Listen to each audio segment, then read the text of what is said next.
पिछली बार आपने देखा सास बहू पृथ्वी में रहने वाली नई सास बहू का जीना इस तरह से हराम करते हैं कि वह दोनों परेशान होकर जैसे तैसे सास बहू से मुक्ति पाने का इंतजाम कर लेती है।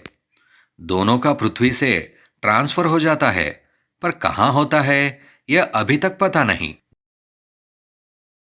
दोनों की दोनों बादलों के ऊपर खड़ी हुई है। उनके पास ही एक व्यक्ति टेबल कुर्सी पर बैठा कुछ लिख रहा है। अरे बाबा, मुझे तो पता था। मैं तो इतनी सती सावित्री हूँ, मैंने इतने अच्छे कर्म किए हैं कि मुझे एक ना एक दिन स्वर्ग में जाने का मौका जरूर मिलेगा। और देखो, आज मैं बादल के ऊपर स्वर्ग में आ गई हूँ। हे अम्मा, ऊपर आकर भी सपने देखना नहीं भूली का? आपको कैसे पता कि ये जगह स्वर्ग या नरक? और अगर ये जगह स्वर्ग है तो इस जगह में आप क्या कर रही है? कर्म तो हमारे अच्छे हैं, इसीलिए हम स्वर्ग जाएंगे। आपके जैसे कर्म जले लोग तो नरक का रास्ता नापते हैं, और हमें आपके साथ कहीं जाना मंजूर नहीं है। आपके साथ नीचे पृथ्वी में जितने साल बिता लिए वही काफी है। आपके साथ स्वर्ग भी नर्क जैसा लगेगा, और आपके बिना नर्क में भी स्वर्ग की खुशी मिलेगी। नीचे से ऊपर आ गई, पर जबान अभी भी जहरीली की जहरीली। रुको, अभी इंतजाम करते हैं सरोते का, काटते हैं तुम्हारी जबान। अरे मैडम लोग, हल्ला नहीं कीजिए यहाँ पर। आप देख नहीं रही है मैं इम्पोर्टेंट काम कर रहा हूँ। अरे बाबू, हमके का पड़ी तो है परेशान करने की? तू तो बस हमें इतना बता दे कि हम स्वर्ग में है या नर्क में, फिर तू चाहे जितनी लिखा पढ़ी कर, हम परेशान नहीं करेंगे। तुम दोनों शक्ल से ही नहीं लगता है अकल से भी बेवकूफ हो।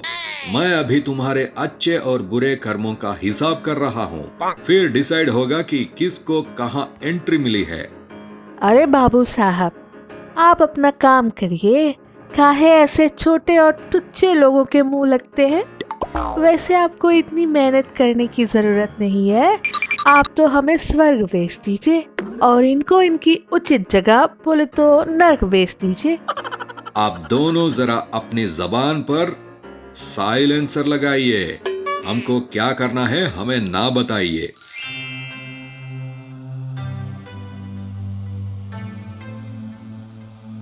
देखिए, हमने आप दोनों का पूरा हिसाब कर लिया है। आपने जिंदगी में बुरे कर्म करने पर तो कोई कंजूसी नहीं की, और कोई अच्छा काम करना ही भूल गई।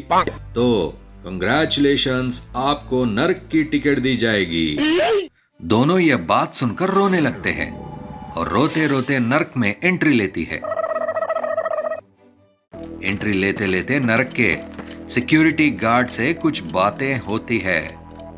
ये चौकीदार साहब, तनिक हमें इतना तो बता दो कि हम अपनी निकुट्टी बहू से छुटकारा कैसे पाए। एक काम करो, इनको स्वर्ग भेज दो, हमें नरक में भी इनके साथ नहीं रहना। आप लोगों तो तनिक भी शर्म नहीं आती है। आप लोगों नर्क में अपने बुरे कर्मों की सजा भुगतने आए हैं, और आप लोग मानव की भांति छोटी छोटी कुछ बातों में वक्त जाया कर रही है। इतनी शुद्ध हिंदी बोलकर टार्चर मत करो, जाने दो हमें अंदर। जैसे तैसे सास बहू नर्क में आती है, पर अगर आप पिछले 3 एपिसोड से इस कहानी में बने हुए हैं तो आपको यह बात पता होगी कि इनकी लड़ाई तब भी थी जब यह जिंदा थी।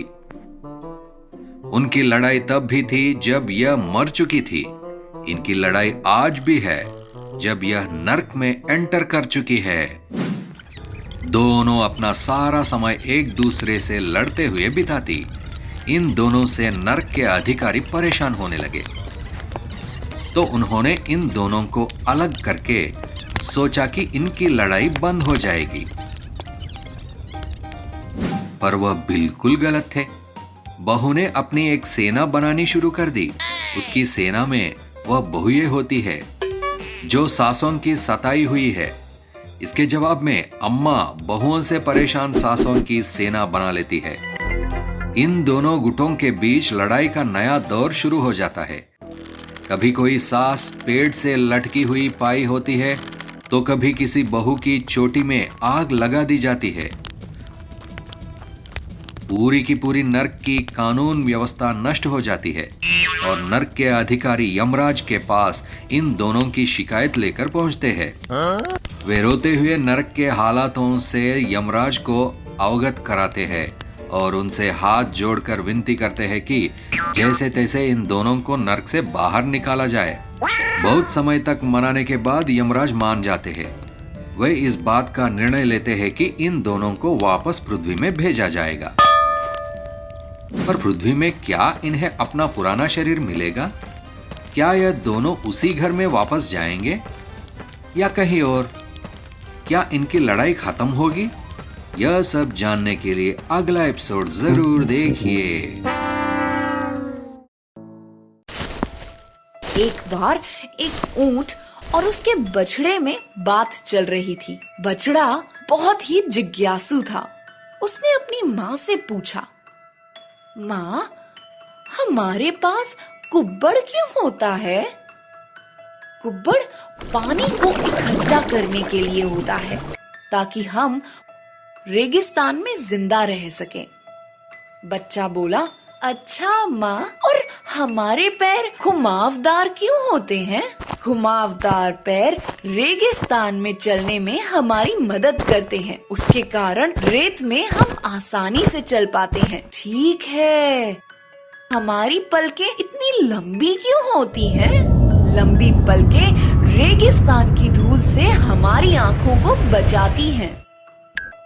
बछड़े ने कुछ देर सोचा और फिर बोला, तो माँ, हमारे पास कुब्बड़ है पानी का संग्रह करने के लिए, गद्दीदार पैर है रेगिस्तान में आसानी से चलने के लिए, और लंबी पलकें हैं रेत से आँखों को बचाने के लिए। तो फिर हम इस चिड़ियाघर में क्या कर रहे हैं?